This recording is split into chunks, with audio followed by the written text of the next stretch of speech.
A material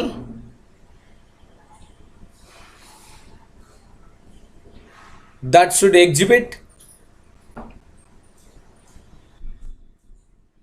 difference in difference with acids and bases.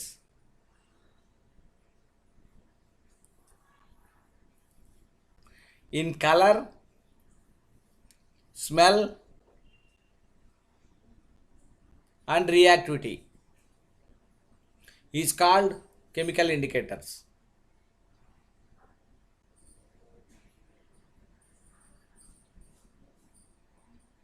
తెలుగులో సూచిక ఏ పదార్థం అయితే ఆమ్ల క్షారాలతో కలిసినప్పుడు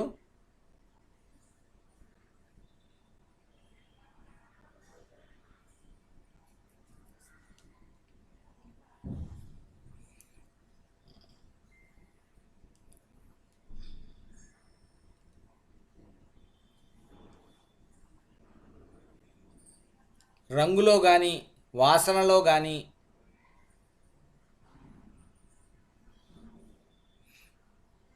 చర్యాశీలతలో కానీ రంగులో కానీ వాసనలో కానీ చర్యాశీలతలో కానీ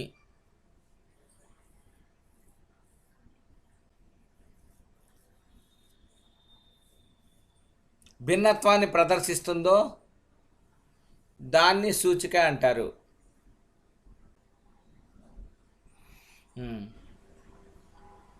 they are 3 types.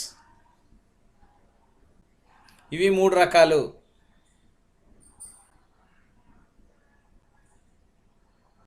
First one colour indicators. తెలుగులో ఒకటోది రంగు సూచికలు, అంటే రంగు ఆధారంగా సూచికగా చూపెట్టాయి అన్నమాట. సెకండ్ వన్ ఇంగ్లీష్లో ఓల్ ఫ్యాక్టరీ ఇండికేటర్స్, వాసన పరంగా సూచికలు. రెండోది రంగు పరంగా సూచికలు, వాసన పరంగా సూచికలు. థర్డ్ వన్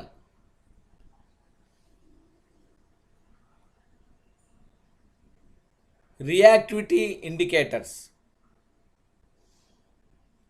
చర్యాశీలత పరంగా సూచికలు. కొన్ని ఎగ్జాంపుల్స్ రాసుకోండి అమ్మా. దీంట్లో ఇవన్నీ అక్కర్లేదు మనకి, ఇంకా చాలా వస్తాయి మనకి. కానీ మేజర్గా మనం చూడాల్సింది లిట్మస్. 7th క్లాస్లోనే మీరు నేర్చుకున్నారు, 6th క్లాస్లో కూడా. లిట్మస్ అనేది రెడ్ లిట్మస్, బ్లూ లిట్మస్. దీని గురించి లిట్మస్ టెస్ట్ గురించి మన అందరికీ తెలుసు. అందువల్ల it is an indicator. Litmus example ఒకటి, లిట్మస్ తెలుగులో కూడా, ఇంకేం మార్పు రాదు. రెండోది మిథైల్ ఆరెంజ్. రెండో సూచిక పేరు మిథైల్ ఆరెంజ్, తెలుగులోనే ఇంగ్లీష్లో అయినా అంతే. మూడో సూచిక పేరు ఫెనాఫ్థలిన్. అండ్ నాలుగో సూచిక యూనివర్సల్ ఇండికేటర్. ఇంకో చూడండి ఇక్కడ లాస్ట్లో తెలుగులో విశ్వ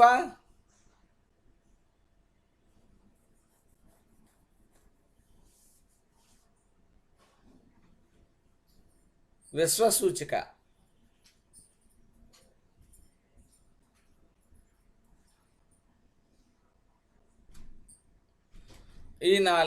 ఇప్పుడు చూడండమ్మా, మీకు ఈ 4 చెప్పాలి, మిగతావంతా నాకు అంత ఇంపార్టెంట్ కాదు. కానీ చూడండి, ఈ కలర్స్ చూసారా, చాలా జాగ్రత్తగా గుర్తుంచుకోవాల్సిన విషయం. వీలుంటే మీ మొబైల్లో ఒకసారి స్క్రీన్ షాట్ తీసుకోండి.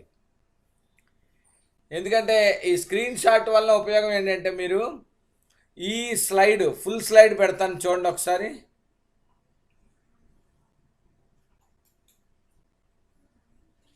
ఇది స్క్రీన్ షాట్ ఎందుకు తీసుకోమంటున్నానంటే, దీంట్లో గుర్తుంచుకోవడం ఈజీగా ఉండాలమ్మా. దాంట్లో ఫస్ట్ చూడండి, ఫస్ట్ లిట్మస్ దీంట్లో లేదు. లిట్మస్కి సంబంధించి మనం గమనిస్తే అది ఎరుపు red litmus convert into blue litmus. ఇది ఎక్కడ జరుగుద్ది? ఎర్ర లిట్మస్ నీళ్ళ లిట్మస్గా మారేది ఎక్కడ? క్షారాలు, bases. Bases converts red litmus into blue litmus. క్షారాలు ఎర్ర లిట్మస్ను నీలి రంగులోకి మారుస్తాయి. అదే ఆమ్లాలకు వచ్చేటప్పటికి నీలి లిట్మస్ని ఎర్రగా మారుస్తాయి. నీలి రంగులో ఉన్న లిట్మస్ పేపర్ ఎలా మారిపోద్దమ్మా, ఇంకో చూడండి ఇది ఎలాగా ఇటుపక్క రెడ్గా మారిపోద్ది అనమాట. ఇంకో ఇక్కడ ఇచ్చాడు ఆల్రెడీ రెడ్ లిట్మస్. రెడ్ చూడండి, రెడ్ లిట్మస్ని యాసిడ్స్ రెడ్గానే ఉంచుతాయి, కానీ బేసెస్కి వచ్చేటప్పటికి బ్లూ కలర్కి మారిపోయింది. కానీ బ్లూ లిట్మస్ బేసెస్ దగ్గర బ్లూ కలర్లో ఉంటుంది, కానీ యాసిడ్స్కి వచ్చేటప్పటికి రెడ్ కలర్లో మారిపోద్ది. ఇది డిఫరెన్స్. ఓకే, రెండోది టర్మరిక్ పౌడర్తో ఉన్న కాగితం పసుపచ్చగా, ఆమ్లం దగ్గర పసుపచ్చగానే ఉంది, అంటే పసుపు పూసిన కాగితం అనమాట. ఇది ఆమ్లం దగ్గర ఎల్లో కలర్లోనే ఉంది, కానీ క్షారం దగ్గరికి వచ్చేటప్పటికి రెడ్ కలర్లో మారిపోయింది. ఓకే, ఇంకా తటస్థ ద్రావణాల్లో దగ్గరికి వచ్చేటప్పటికి అంటే న్యూట్రల్ సొల్యూషన్స్ దగ్గరికి వచ్చేటప్పటికి ఎలా ఉంటాయో ఇక్కడ ఇచ్చాడు. ఓకే, అది పెద్ద వదిలేండి. నెక్స్ట్ రెండోది, మూడోది ఇక్కడ బ్రోమో థైమిలిన్ ఇచ్చాడు, కానీ మనకి మిథైల్ ఆరెంజ్ ఇంపార్టెంట్, అది తర్వాత నెక్స్ట్ స్లైడ్లో వస్తుంది. ఫినాఫ్థలిన్ యాసిడ్లో కలర్లెస్, బేస్లో మాత్రం పింక్ ఆర్ రెడ్. పింక్ గుర్తుంచుకోండి, పింక్ ఎక్సలెంట్ పింక్. ఇది ఫినాఫ్థలిన్ యాసిడ్లో, ఆమ్లంలో దీనికి ఏ కలర్ ఉండదు, అది ఫినాఫ్థలిన్ కలరే నీళ్ళలా ఉంటుంది. It is just like water like liquid, colourless liquid. యాసిడ్లో కలర్లెస్, కానీ బేస్లోకి వచ్చేటప్పటికి పింక్. రాసుకోండి, రెడ్ లిట్మస్ యాసిడ్లో రెడ్, బేస్లో బ్లూ. బ్లూ లిట్మస్ యాసిడ్లో రెడ్, బేస్లో blue. English medium, Telugu medium అలాగే రాసుకోండి. ఇంకో స్లైడ్ కనిపిస్తుంది కదా, కనిపిస్తుందా? రెడ్ లిట్మస్ అని గీత అని 2:2 పెట్టండి. ఆమ్లంలో, యాసిడ్లో దాని యొక్క కలర్ రెడ్, ఆమ్లంలో దాని కలర్ రెడ్, క్షారంలో దాని కలర్ బ్లూ. బ్లూ లిట్మస్ ఆమ్లంలో దాని కలర్ రెడ్, క్షారంలో దాని కలర్ బ్లూ.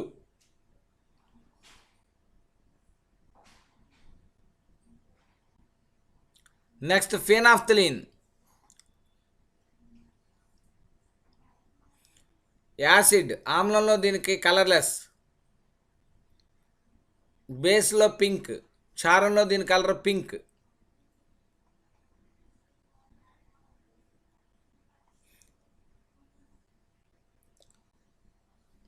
ఇక యూనివర్సల్ ఇండికేటర్, విశ్వ సూచిక, దీనికి వచ్చేటప్పటికి చూసారా, రెడ్, ఆరెంజ్, ఎల్లో 3 కలర్స్ ఉన్నాయి. అంటే ఎల్లో పక్కన తీసేస్తే రెడ్, ఆరెంజ్, రెడ్ కలర్ వేసుకోండి. ఆమ్లంలో యూనివర్సల్ ఇండికేటర్ కలర్ ఏంటి? రెడ్. క్షారంలో యూనివర్సల్ బేస్లో దాని కలర్ ఏంటి? Blue, violet, purple. 3 కలిసిపోయి ఏ కలర్లో ఉంది? రెడ్ కలర్లో కనిపిస్తుంది. అది రెడ్ కాదు, వైలెట్ కలర్లో ఉంటుందమ్మా. బేస్లో వైలెట్, తెలుగులో ఊదా రంగు అనమాట, నీటి వంకాయ రంగు, violet colour. Okay, then coming to next topic. Next స్లైడ్లోకి వెళ్ళిపోదాం. ఇక్కడ మిథైల్ ఆరెంజ్ ఉంటుంది చూడమ్మా, ఇయే మనం గుర్తుంచుకోవాల్సింది. లిట్మస్ యాసిడ్లో రెడ్, బేస్లో బ్లూ. న్యూట్రల్ సొల్యూషన్స్లో ఏ కలర్ ఉండదు. మిథైల్ ఆరెంజ్ అనేది ఆరెంజ్ కలర్లో ఉంటుందన్నమాట. యాసిడ్లో దాని కలరు, యాసిడ్ వేయగానే రెడ్, బేస్ వేయగానే ఆరెంజ్ కలర్. ఫినాఫ్థలిన్ యాసిడ్లో కలర్లెస్, బేస్లో పింక్. న్యూట్రల్ సొల్యూషన్లో లైట్గా పింక్ లేదా మామూలు వాటర్ కలర్లోనే ఉంటుంది. గుర్తుంచుకోండి. అంటే ఇప్పుడు మనం చెప్పుకున్న ఎక్స్ట్రా వచ్చింది అంటే మిథైల్ ఆరెంజ్ రాసుకోండి. మిథైల్ ఆరెంజ్ సైడ్ రేటింగ్ పెట్టి, ఆమ్లంలో దాని కలర్ రెడ్, క్షారంలో దాని కలర్ ఆరెంజ్. అదే మిథైల్ ఆరెంజ్ అంటే ఆరెంజ్ కలర్లో ఉంటుందన్నమాట. ఓకే, నెక్స్ట్ ఇంకో స్లైడ్. ఇది ఒకసారి చెప్తాను ఉండండి.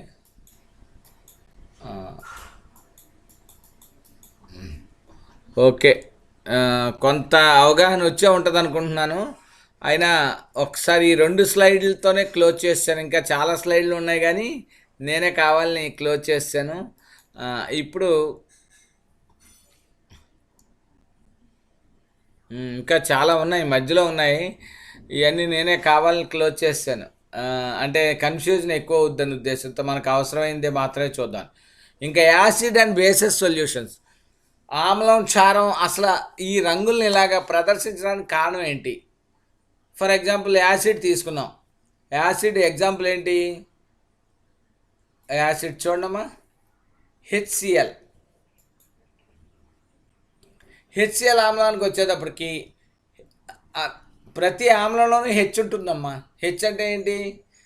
హైడ్రోజన్ అయాన్ కంపల్సరీ ఉంటుందన్నమాట. హెచ్+ అయాన్. ఎప్పుడైతే హెచ్సిఎల్లో ఉన్న హెచ్+ అయాన్ హెచ్2ఓతో కలిసిందో హెచ్+ అయాన్ హెచ్2ఓ కలిసి H3O+ హైడ్రోనియం అయాన్ అంటారు దీన్ని. ఇదే యాసిడ్. యాసిడ్గా కనిపించడానికి కారణం ఏంటమ్మా? నీటి అణువుకి అంటే వాటర్ మాలిక్యూల్కి ఇట్ ఈజ్ అటాచ్డ్ విత్ హెచ్+ ion giving rise to H3O+ Cl-. ఇలా ఉంటే దీన్ని హైడ్రోనియం అయాన్స్ అంటారు. ఈ హైడ్రోనియమ్స్ అయాన్స్ ఉన్నాయి మాత్రమే యాసిడ్స్గా బిహేవ్ చేస్తాయి.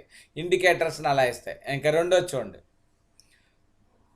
బేసెస్ అన్నిటిలో క్షారాలన్నిటిలో కూడా యాసిడ్స్లో అంటే ఆమ్లాల్లో హెచ్+ అయాన్లు లేదా H3O+ అయాన్లు ఎలా అయితే ఉన్నాయో అలాగే క్షారాలన్నిటిలో కూడా NaOH అయాన్లు ఉన్నాయన్నమాట. Na+OH- అయాన్లు ఇలా విడిపోతాయి అన్నమాట. OH- అయాన్లు ఉన్న వాటిలన్నిటిని ఏమని పిలుస్తారు? బేసెస్ అని పిలుస్తాం. ఫ్రీగా OH- అయాన్లు ఉంటాయి. ఇంక దేంతోనూ కలవి. ఇది H+ అయాన్లు అయితే ఫ్రీగా ఉండకుండా నీటి అణువులతో కలిసి H3O+ అయాన్లుగా మన ఆమ్లంలో. కానీ క్షారంలో మాత్రం నీటిలో కరగగానే సోడియం హైడ్రాక్సైడ్ అంటే ఇది బట్టల సోడా అదే మనం నవ్వారు అయ్యి మా అమ్మ ఉతికినప్పుడు సంవత్సరానికి ఒకసారి మడత మంచం గుడ్డలో అవి పెడద్దు కదా, అది అనమాట. ఇది సోడియం హైడ్రాక్సైడ్ కాస్టిక్ సోడా అని పిలుస్తాం. ఇది OH- అయాన్లు ఫ్రీగా ఉంటాయి. చేయి పెడితే మండిపోద్ది అనమాట, గుర్తుంచుకోండి. ఇక మూడోది, ఇలాంటి కండిషన్లో సోడియం హైడ్రాక్సైడ్ ఇది సోడియము OH అలా విడిపోయింది. అంటే ఆమ్లాలన్నింటిలో H+, H3O+ అయాన్లు H+ అయాన్లు, క్షారాలన్నింటిలో OH- అయాన్లు ఉంటాయని మనకు అర్థమైంది. Acids contains H+ ions and H3O+ ions and bases contains OH- ions. ఈ రెండు గుర్తుంచుకుంటే ఇక్కడ ఇది చాలా ఇంపార్టెంట్ రియాక్షను. రాసుకోండి ముందు ఒకసారి. Acids contains free H+ ions and H3O+ ions. ఆమ్లాలు స్వేచ్ఛగా ఉండే H3O+ అయాన్లు H+ అయాన్లు కలిగి ఉంటాయి. ఆమ్లాలు స్వేచ్ఛగా ఉండే H3O+ అయాన్లు H+ అయాన్లు కలిగి ఉంటాయి.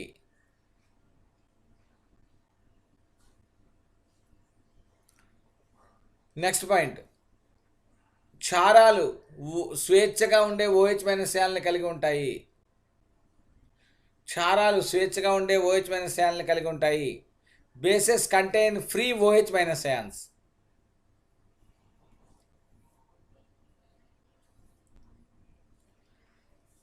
ఇప్పుడు ఆమ్లాలు స్వేచ్ఛగా ఉండే H3O+ H+ అయాన్లు కలిగి ఉంటాయి. ఆమ్లాలు H3O+, H+.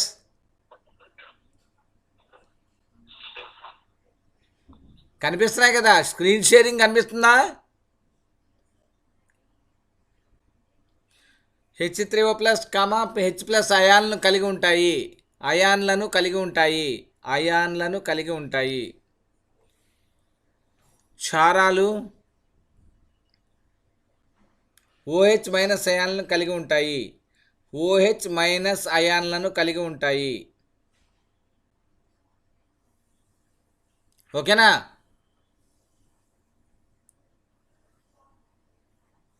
ఓకే. ఇప్పుడు ఒక ఆమ్లం ఒక క్షారం కలిస్తే ఏర్పడేదాన్ని ఏమంటారంటే తటస్థీకరణం అంటారు. Neutralisation reaction. When an acid reacts with base giving rise to salt and water is called neutralisation reaction. ఇక్కడ చూడమ్మా అందరూ, NaOH అనేది బేస్, హెచ్సిఎల్ అనేది యాసిడ్. ఈ రెండు ఒకదాంతో ఒకటి కలిసి సాల్ట్, సోడియం క్లోరైడ్ అంటే మనం తినే ఉప్పు ఏర్పడింది. ప్లస్ H2O, దీన్ని HOH అన్నాడు. H2O నీటి అణువులు ఏర్పడినాయి, వాటర్ మాలిక్యూల్స్ ఫామ్ అయినాయి. ఈ టైప్ రియాక్షన్ ఏమనాలి? న్యూట్రలైజేషన్ రియాక్షన్ అంటారు. రాసుకోండి. తెలుగులో తటస్థీకరణము. Neutralisation reaction.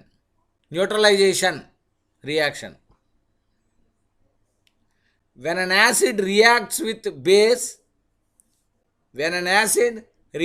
base giving rise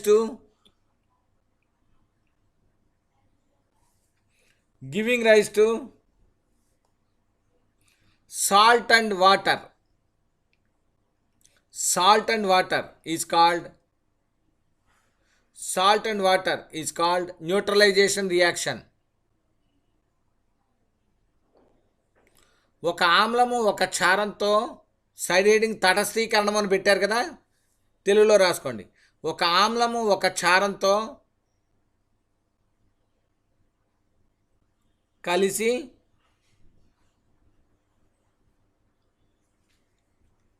లవణము నీరు ఏర్పడే చర్యను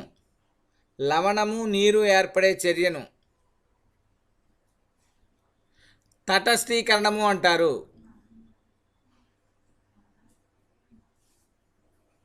ఈ ఎగ్జాంపుల్ రాయండి అమ్మా. NaOH plus HCl gives rise to, బాణం గుర్తు అనమాట ఇది. గివ్స్ రైస్ టు అంటే NaCl ప్లస్ HOH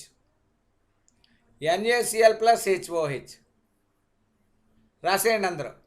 ఈ HOH బదులు H2O రాసినా పర్వాలేదు, H2O అని రాసినా పర్లేదు. ఇదో ఎగ్జాంపుల్. ఈ కింద ఇంకో ఈక్వేషన్ ఇచ్చాడు చూడండమ్మా.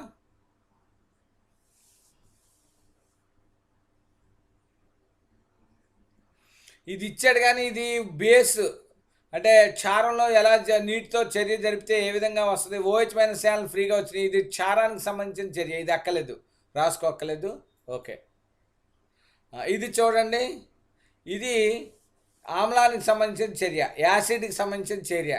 మన ఇంట్లో మన వాతావరణంలో యాసిడ్ రైన్స్ ఫామ్ అవుతాయి. యాసిడ్ రైన్స్ అన్ని సందర్భం, ఇప్పుడు మనకు వర్షం పడుతుంది, అది యాసిడ్ రైనా? కాదు. ఎందుకు కాదంటే సుదీర్ఘకాలం వర్షాలు పడకుండా గాల్లో పొల్యూషన్ ఎక్కువైపోయి కార్బన్ డైఆక్సైడ్, సల్ఫర్ ట్రయాక్సైడ్ అనేక రకాల వాయువులు ఏర్పడి అవన్నీ గాలితో నిండిపోయినప్పుడు కొత్తగా తొలకరి వర్షాలు పడతాయి చూసారా. ఆ తొలకరి వర్షాలు పడే సమయంలో జరిగే చర్య ఇది. గాల్లో కార్బన్ డైఆక్సైడ్ పొగ ఎక్కువగా ఉంటుంది. అలాంటి సమయంలో అలాంటప్పుడు నీరుతో కలిసి కార్బానిక్ ఆమ్లం ఏర్పడుతుంది. మీరు గమనించే ఉంటారు, తొలకరి వర్షాలు పడుతున్నప్పుడు, వర్షాలు కొద్దిగా మొదట్లో స్టార్ట్ అవుతున్నప్పుడు రోడ్ల మీద నూనె చుక్క పడినట్టు కనిపిస్తుంటుంది చూసారా. పంచరంగుల్లోనూ సప్తవర్ణాల్లో కనిపిస్తుంటుంది, 7 రంగుల్లో. దానికి కారణం ఏంటో తెలుసా? ఈ కార్బానిక్ యాసిడ్. కారణం ఆ కార్బానిక్ యాసిడ్ హై కాన్సన్ట్రేషన్లో ఉందన్నమాట. అందువల్లే అలా తొలకరి వర్షాల్లో తడవద్దని చెప్తుంటారు అమ్మ నాన్నలు. ఎందుకంటే వస్తే త్వరగా రొంప జలుబు వచ్చేసి చాలా ఇబ్బంది పడుతుంటాం మనం. అంతేకాకుండా ఇంకో ఇక్కడ స్పీకర్ కూడా ఇచ్చాడు చూడండి. వర్షం, ఆ వర్షంలో అన్నమాట పాయింట్ గుర్తుంచుకోండి.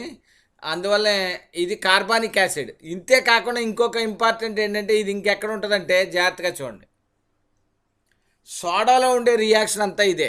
నిన్న చెప్పుకున్నాం కదా మనం, ఇంట్లో సోడా కానీ మనం బయట సోడా తాగుతాం, దాంట్లో కార్బన్ డైఆక్సైడ్ గ్యాసు ప్లస్ నీరు కలిసి ఉంటాయన్నమాట. అంతే, కార్బానిక్ యాసిడ్. దీని పేరు కార్బానిక్ ఆమ్లం, H2CO3 కార్బానిక్ ఆమ్లం అని రాసుకోండి.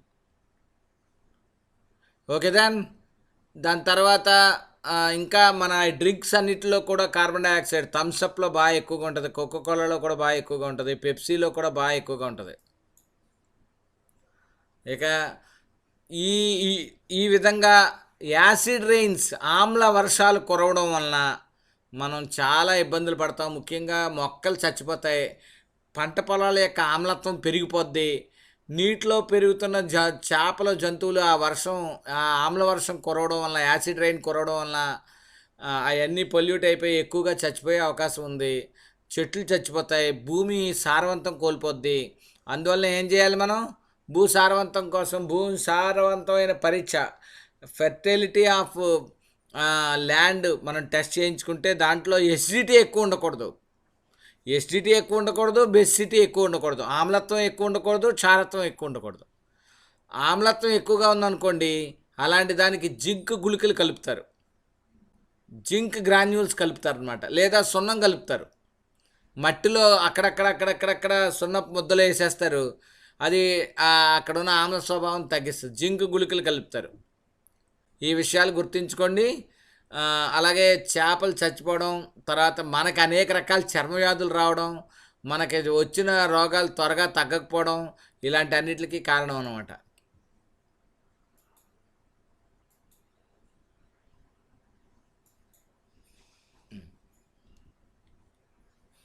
ఒకసారి చూడండమ్మా.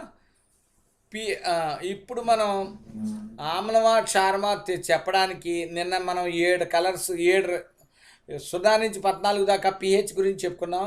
ఆ పిహెచ్కి సంబంధించిన దాంట్లో 7 కంటే తక్కువ ఉంటే పిహెచ్. ఫర్ ఎగ్జాంపుల్ మనం విపరీతంగా ఆయిల్ ఫుడ్ తినేస్తున్నాం, ఫాస్ట్ ఫుడ్ తినేస్తున్నాం, ఆ చెత్త చెదారం తినేస్తున్నాం. మన నోట్లో కడుపులోంచి ఆయిల్ వచ్చేస్తుంది, ఆయిల్ అస్తమాను తేనుపులు వస్తుంటుంది. చికెన్ అవి తిన్నప్పుడు కూడా, మసాలా ఎక్కువ ఫుడ్ తిన్నప్పుడు కూడా, పలావ్ తిన్నప్పుడు ఆ నోట్లోకి వస్తున్న ఆ పొద్దున్న లెగిస్తే పుల్ల తేనిపి వస్తుంది. ఎందుకంటే కడుపులో ఉన్న ఆమ్లం నోట్లోకి వచ్చేస్తుంది. ఇలా ఎక్కువ కాలం కంటిన్యూ అయితే నోరులో ఉన్న పళ్ళు, అంటే కడుపులోంచి రావాల్సిన ఆమ్లం, కడుపులో ఉండాల్సిన ఆమ్లం నోట్లోకి వస్తుంటుంది అనమాట. ఇలా ఉండడం వల్ల ఏమవుద్దంటే పళ్ళు పుచ్చిపోవడం జరుగుద్ది. అంతేకాకుండా ఐరన్ లాంటి సంబంధించిన స్తంభాలు లాంటివి ఏమైనా బయట ఉన్నాయనుకో, ఈ యాసిడ్ రైన్స్ వల్ల నాశనం అయిపోతాయి అనమాట ఆ విషయాలు. అంతేకాకుండా ఇట్ కిల్ ఫిషెస్, చేపలు చంపేస్తుంది.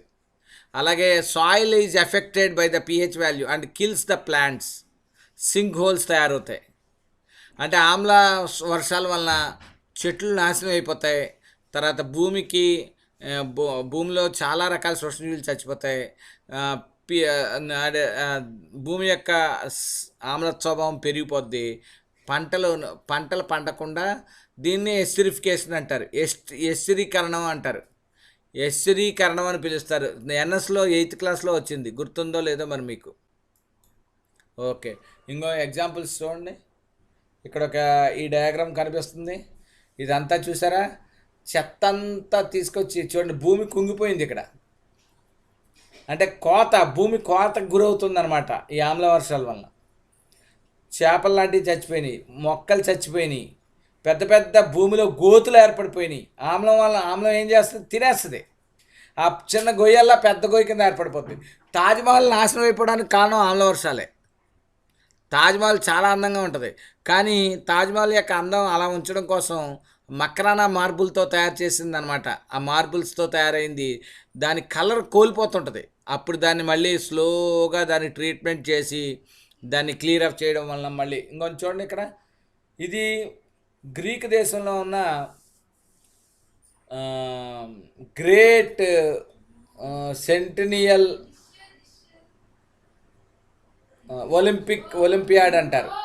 అంటే ప్రపంచ ఒలింపిక్స్ ఇక్కడే స్టార్ట్ అయినాయి. అది ఎంత నాశనం అయిపోయిందో చూడండి.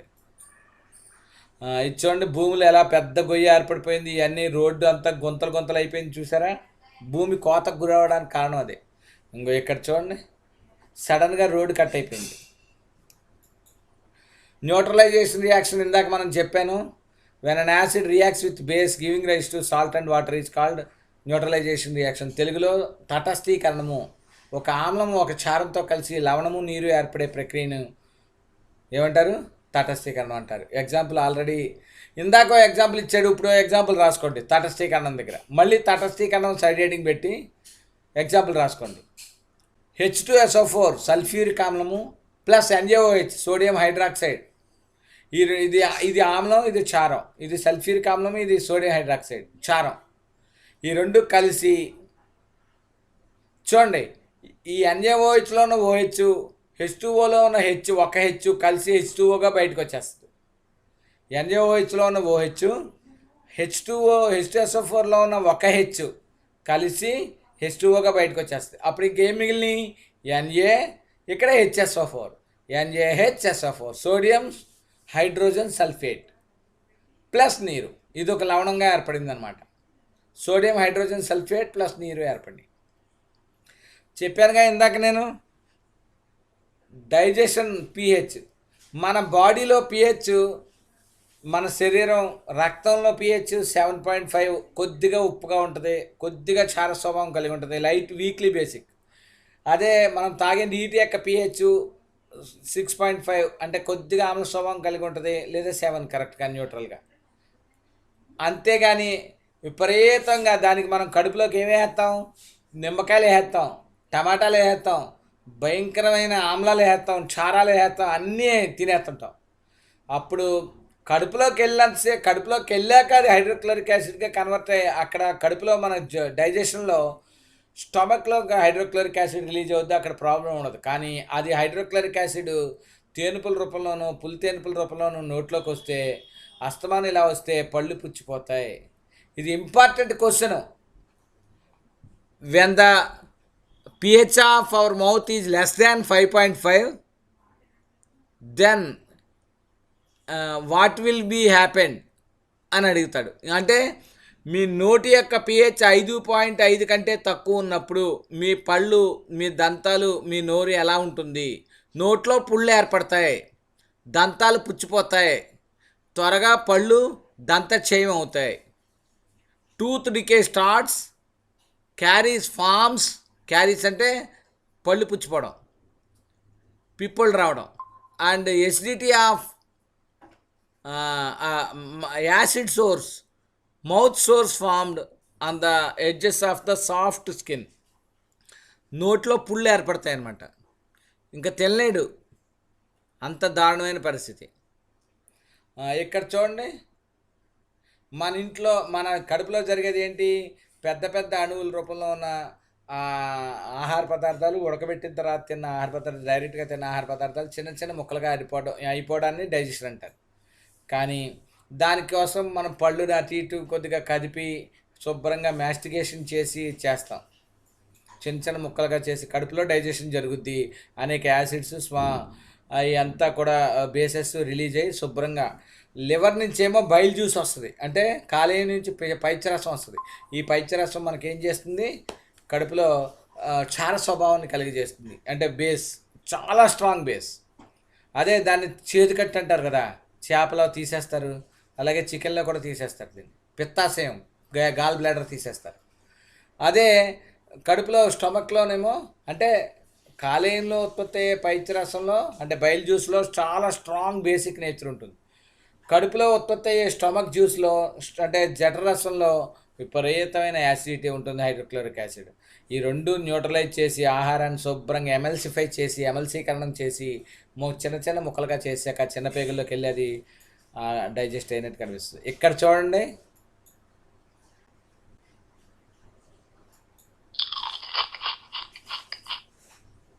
ఏం చేసాడు ఇక్కడ? మనం మామూలుగా తింటున్నప్పుడు, నవ్వులుతున్నప్పుడు ఏమైంది? ఏది తిన్నా నోట్లోకి లాలాజలం ఊరుతుంది. లాలాజలం ఎమైలేజ్ అనే ఎంజైమ్ ఉంటుంది, అది కొంత కార్బోహైడ్రేట్స్ని శుభ్రంగా డైజెస్ట్ చేసేస్తుంది. పిండి పదార్థాలని ఎమైలేజ్ అనే ఎంజైము ఇది చేస్తుంది. pH 7 ఉన్నప్పుడు హ్యాపీ, ప్రాబ్లం లేదు, చాలా హ్యాపీగా ఎంజైమ్స్ అన్నీ సరిగ్గా సిక్రెట్ అవుతాయి. కానీ pH 7 కాకుండా 2 ఉన్నప్పుడు చూడండి, ఆహారం ఒక్కసారే చూడండి కడుపులో గ్యాస్ ఉత్పత్తి అవుతుంది. సౌండ్ చూసారా? బాంబులు వస్తాయి అన్నమాట. స్పీడ్గా రియాక్షన్స్, అంటే పూర్తిగా డైజెస్ట్ అవ్వదు ఆహారం, స్పీడ్గా రియాక్షన్స్ జరిగిపోతాయి pH ఉండడం వలన. అంటే యాసిడ్ మన శరీరం మీద ఎత్తే ఏముంది? అపరిచితుడు సినిమా కదా, ఐ సినిమాలు అలాగా మొహంలో మీద బొబ్బలు ఎలా వచ్చినాయి అడి చూసారా? అలా వచ్చేద్ది అనమాట. అలా ఒక్కసారిగా కడుపులో యాసిడ్ ఎక్కువైపోతే ఏమవుద్ది? pH పెరిగిపోద్ది కదా, pH 2 అంటే అదే కదా. చూడండి సౌండ్ ఎలా అవుతుందో.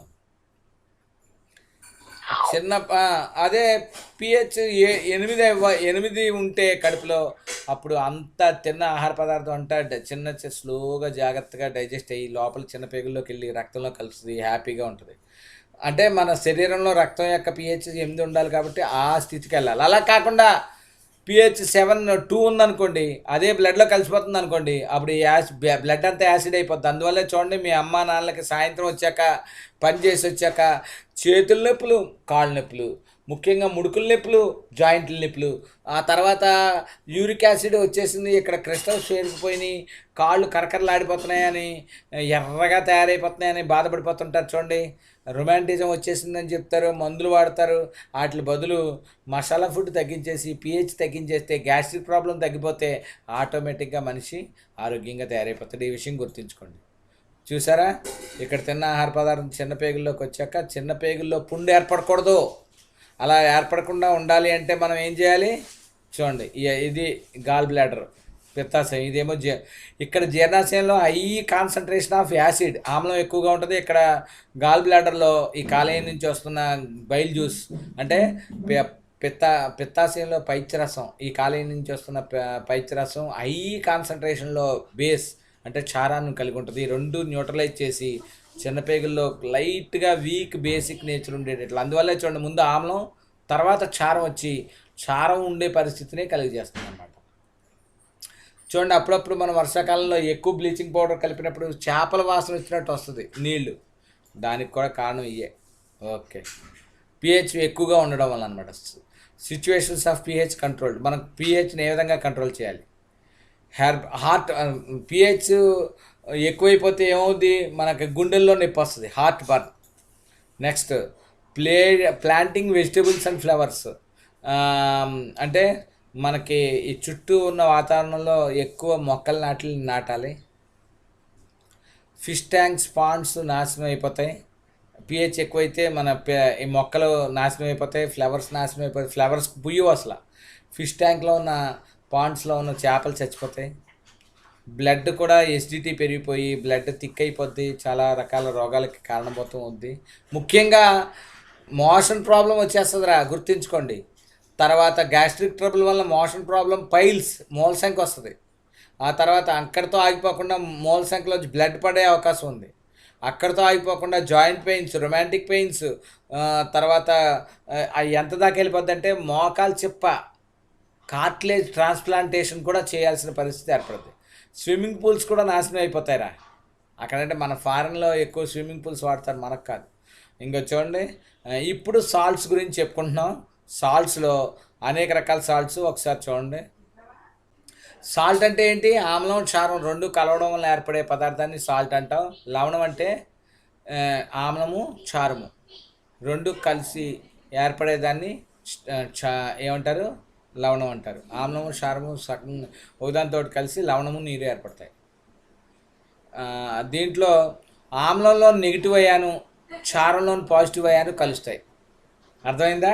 రాసుకోండి. ఆమ్లంలో ఉన్న మైనస్ అయాను, క్షారంలో ఉన్న ఆమ్లంలో ఉన్న రుణ అయాను,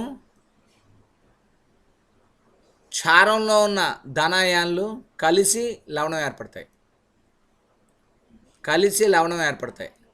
క్షారంలో ఉన్న ధనాయాన్లు కలిసి లవణం ఏర్పడతాయి. సాల్ట్, లవణము. అర్థమైంది కదా? ఇంగ్లీష్లో salt is composed of negative ion of acid and positive ion of base అని రాసుకోండి అందరూ. One of the products of neutralization reaction. Salt అనేది దేని నుంచి తయారవుతామా? ఓన్లీ ఒకే ఒక్కటి, తటస్థీకరణం అనే ప్రక్రియ ద్వారా మాత్రమే లవణాలు తయారవుతాయి. Salts are the best results of products of neutralization. Examples KCl, MgSO4. అదే చెప్పాను కదా, sodium chloride, magnesium chloride, potassium chloride, sodium phosphate, magnesium sulphate, ఇలా రకరకాల పేర్లు మనం చెప్పుకోవచ్చు. ఇక్కడ ఏ ఆమ్లం నుండి ఏ క్షారం నుండి ఏ లవణాలు వస్తున్నాయో ఒక్కసారి. బలమైన ఆమ్లం, స్ట్రాంగ్ యాసిడ్, స్ట్రాంగ్ బేస్, రెండు బలమైనయే తీసుకున్నాం అనుకోండి, వచ్చే ఆమ్లం. ఇది చాలా ఇంపార్టెంట్ రియాక్షన్ అమ్మా. ఈ 4 రియాక్షన్స్ రాసేసుకోండి ముందు.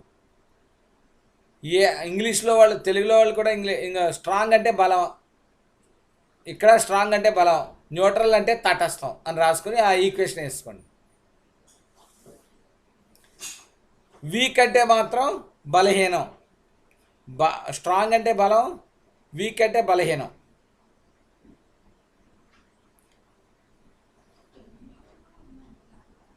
ఎసిడిక్ ఆమ్లము, ఆమ్ల స్వభావము.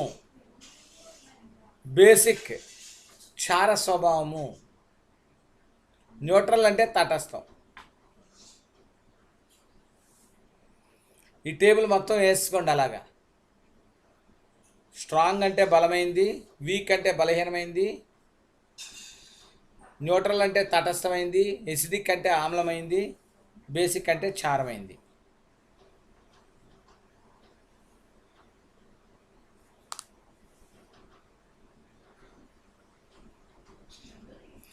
మీరు అందరూ వేసుకున్నాక ఓకే సార్ అని చెప్తే నేను క్లాసు మళ్ళీ కంటిన్యూ చేస్తాను.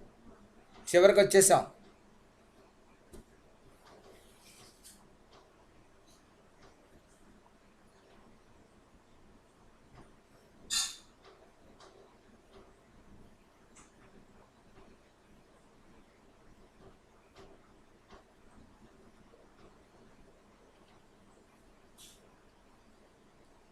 వేసుకున్నారా?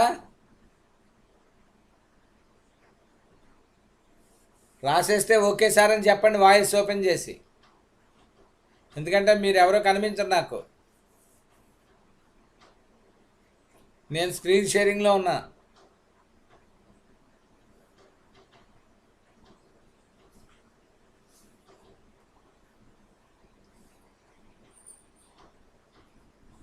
ఓకేనా?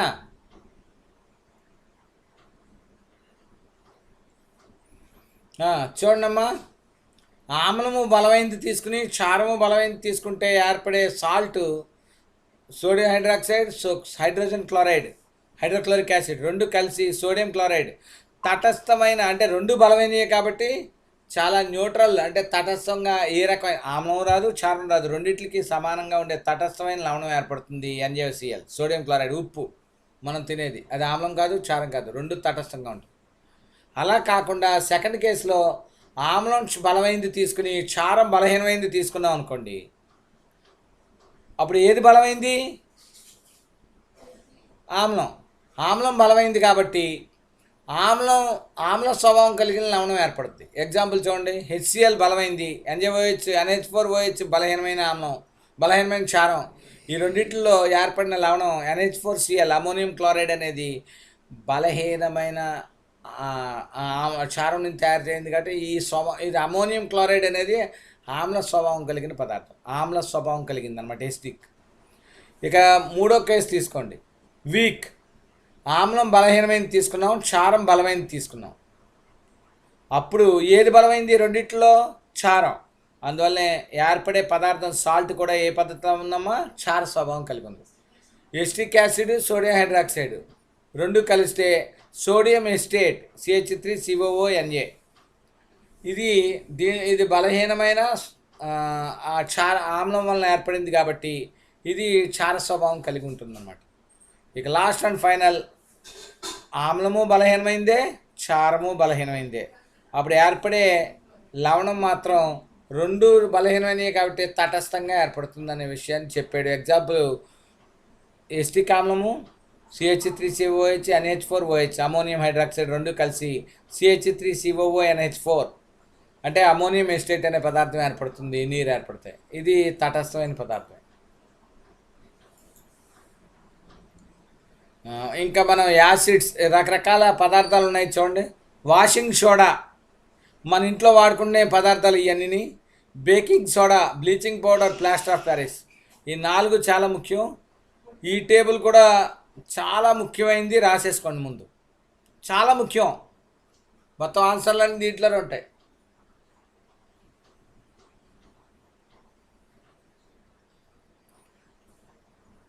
మీ అందరికీ చెప్తున్నాను, ఆమ్లాలు క్షారాలు లెసను నోట్స్ రాస్తారా అందరూ? ఆల్రెడీ మీకు పెట్టాను. నోట్స్ రాస్తే ఎస్ సార్ అని చెప్పండి వాయిస్ ఓపెన్ చేసి. ఆమ్లాలు క్షారాలు తెలుగు మీడియం ఇంగ్లీష్ మీడియం రెండు పెట్టానమ్మా గ్రూప్లో, మీకు ఇండివిజువల్గా పెట్టాను. వస్తే రాసేస్తే ఎస్ సార్ అని చెప్పండి రా. ఓకే, ఈ టేబుల్ రాస్తే ఏమ్మా రాయలేదా? రాసేయండి మరి నోట్స్. రెండో లెసన్ మరి అయిపోతుంది కదా, ఇంక చివరికి వచ్చేసింది. దీంట్లో క్వశ్చన్ ఆన్సర్లే ఇస్తాను ఇంకా ఈ వారం అంతా. వీడియో ప్రజెంటేషన్స్ కూడా దీని మీదే పెడతానమ్మా. ఓకేనా?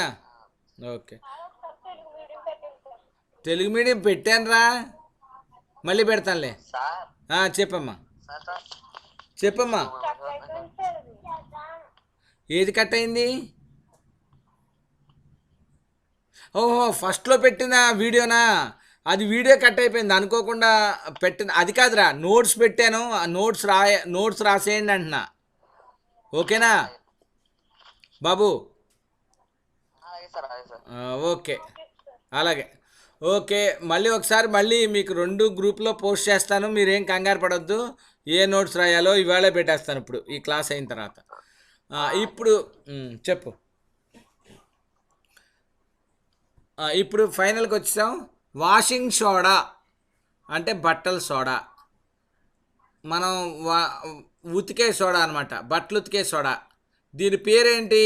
Sodium carbonate, Na2CO3 10H2O. ఈ ఫార్ములా కంపల్సరీ గుర్తుంచుకోవాలి, 1 మార్క్ క్వశ్చన్ ఇది. Na2CO3 10H2O. ఇది దేనికి ఉపయోగిస్తారు? బట్టలు ఉతకడానికి ఒకటి,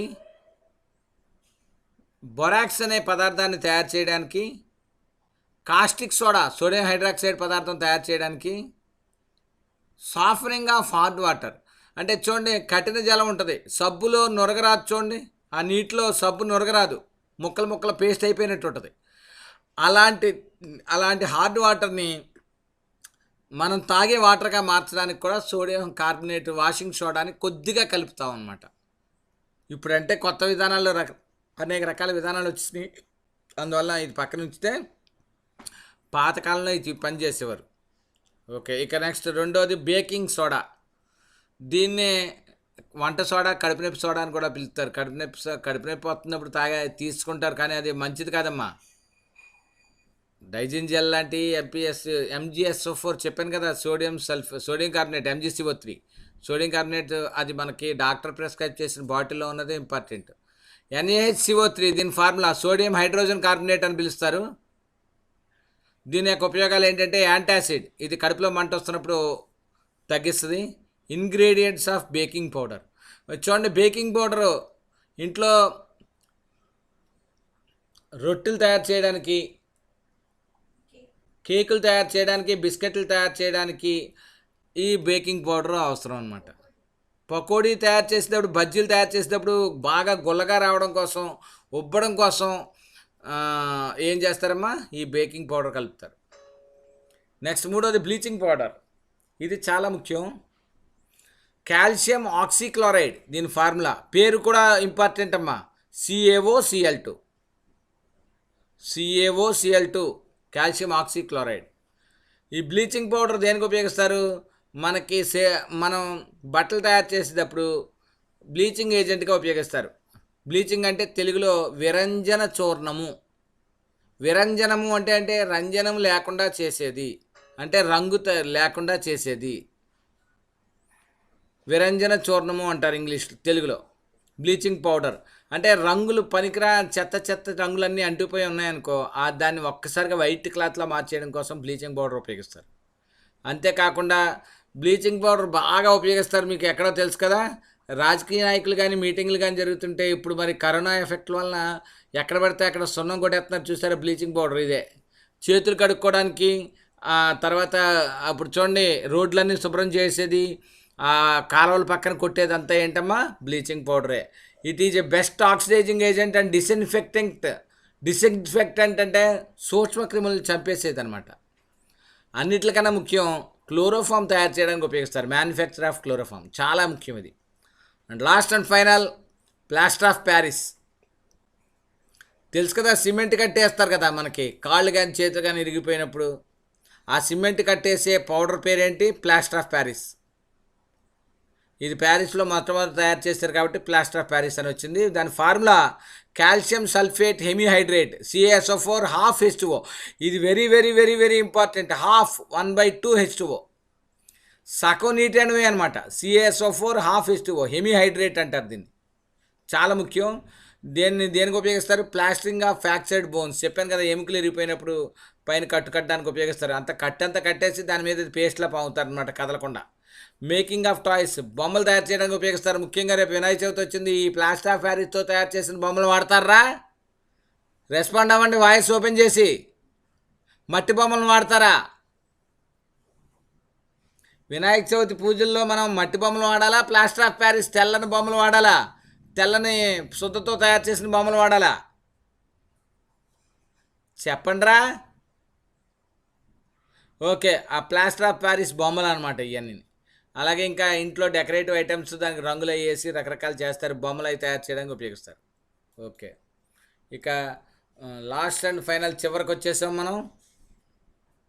రాసుకోండి ఇది, రాసుకోండి ఇది. వాటర్ ఆఫ్ క్రిస్టలైజేషన్, తెలుగులో స్ఫటిక జలము. తెలుగులో స్ఫటిక జలము. Water of crystallisation. Water of crystallisation. Practical నేను చేసేటప్పుడు ఉన్నాయన ఫోటోలు. అవి నెక్స్ట్ క్లాస్లో, లాస్ట్ శుక్రవారం క్లాస్లో గూగుల్ మీట్ కానీ యూట్యూబ్లో కానీ పెట్టినప్పుడు పెడతాను, పీపీటీ తయారు చేసి. లేదా వీడియోలు ఉంటే పెడతాను, కంగారు పడొద్దు. ఏరా వింటున్నారా? రే, ఓకే.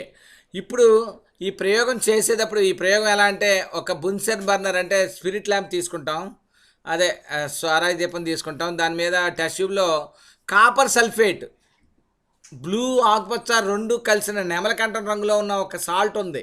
ఆ నీలం ఆకుపచ్చ రంగులో ఉన్న సాల్ట్ తీసుకుని దాన్ని పరీక్షణాళికలో వేస్తాం, టెస్ట్ ట్యూబ్లో వేస్తాం. కొద్దిగా వేసి పైన టాంగ్స్తో, అంటే పరీక్షణాళిక టెస్ట్ ట్యూబ్ హోల్డర్తో దాన్ని పట్టుకుని జాగ్రత్తగా తీసుకొచ్చి ఏటవాలుగా పెట్టి కింద బున్సన్ బర్నర్ లేదా స్పిరిట్ ల్యాంప్ దగ్గర హీట్ చేయడం మొదలెడతాం. హీట్ చేస్తూ ఉంటే కొద్దిసేపు చూస్తే చూడండిరా, దీంట్లోంచి ఆవిర్లు బయటకు వస్తాయి, మనకు కనిపించవు, తెలియదు మనకి. అలా కొద్దిసేపు చూస్తే ఈ పరీక్షణాళిక యొక్క చివర, మూతి చివర నీటి చుక్కలు వస్తాయన్నమాట. కింద ఉన్న కాపర్ సల్ఫేట్ సాల్ట్ వైట్ కలర్లో మారిపోద్ది, బ్లూ కలర్ నుంచి వైట్ కలర్లో మారిపోద్ది. ఇది కరెక్ట్గా సీ గ్రీన్ కలర్లో ఉంటుంది అనమాట. సముద్రం నీటిని ఆ రంగు ఎలాగ ఉంటుంది, గ్రీను బ్లూ అలా ఉంటుంది. ఇది మొత్తం వైట్ అయిపోద్ది. ఆ నీళ్ళన్నీ ఆవిరి అయిపోయి ఆ మూతి చివర చల్లబడి అక్కడ నీటి బిందువులాగా ఏదో చెమటట్టినట్టు కనిపిస్తుంది అనమాట. కొద్దిసేపు అలా వదిలేసామనుకో, 1-2 గంటలు, గాల్లో ఉన్న తేమ ఆ సాల్ట్ పీల్చుకుని మళ్ళీ బ్లూ కలర్లో మారిపోద్దిరా. ఇది గొప్పతనం. ఇది కాపర్ సల్ఫేట్ స్ఫటికాల వలన జరుగుద్ది, కాపర్ సల్ఫేట్ క్రిస్టల్స్లో. ఈ ప్రయోగానికి సంబంధించిన వీడియో కూడా ఏమైనా ఉంటే యూట్యూబ్లో వీడియోస్ తీసుకొచ్చి మీకు లింకప్ చేస్తాను, మీరు జాగ్రత్తగా చూడండి. దీన్ని వాటర్ ఆఫ్ క్రిస్టలైజేషన్ అంటే, ఆల్రెడీ స్ఫటికాల్లోనే నీళ్ళు ఉన్నాయన్నమాట. ఆ నీళ్ళు బయటకు వచ్చేసినాయి మనం వేడి చేసినప్పుడు. మళ్ళీ కొద్దిసేపటికి ఏమైంది, ఆ బయట ఉన్న నీటిలో గాలిలో ఉన్న తేమలో, ఆ హ్యూమిడిటీలో ఉన్న ఎయిర్ని, అదే ఈ వాటర్ మాలిక్యూల్స్ని మళ్ళీ సాల్ట్ ఏం చేసింది, ఇందాక చెప్పాను కదా, హాఫ్ H2O, 10 H2O, 5 H2O అని. అలాగా ఆ నీటి అణువుల్ని మళ్ళీ గాలిలో ఉన్న తేమలో ఉన్న ఆ నీటి అణువుల్ని మళ్ళీ పీల్చేసుకుందనమాట. ఈ విధంగా this is called water of crystallisation. అంటే స్ఫటికాల్లో ఉండే నీరు అనమాట. తెలుగులో రాసుకోండి, స్ఫటిక జలము. స్ఫటికాలలో అంతర్గతంగా ఉండే నీటి అణువులను, స్ఫటికాలలో అంతర్గతంగా ఉండే నీటి అణువులను స్ఫటిక జలము అంటారు. ఇంగ్లీష్లో water of crystallisation. Side heading, the water molecules. స్ఫటికాలలో అంతర్గతంగా ఉండే నీటి అణువులను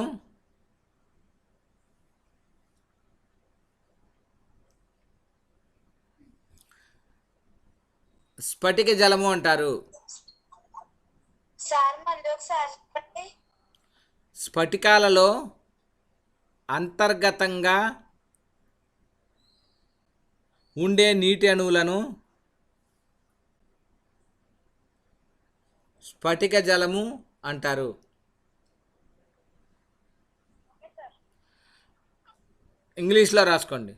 the water molecules present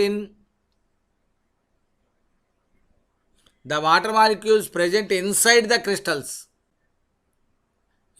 the crystals is called water of crystallisation.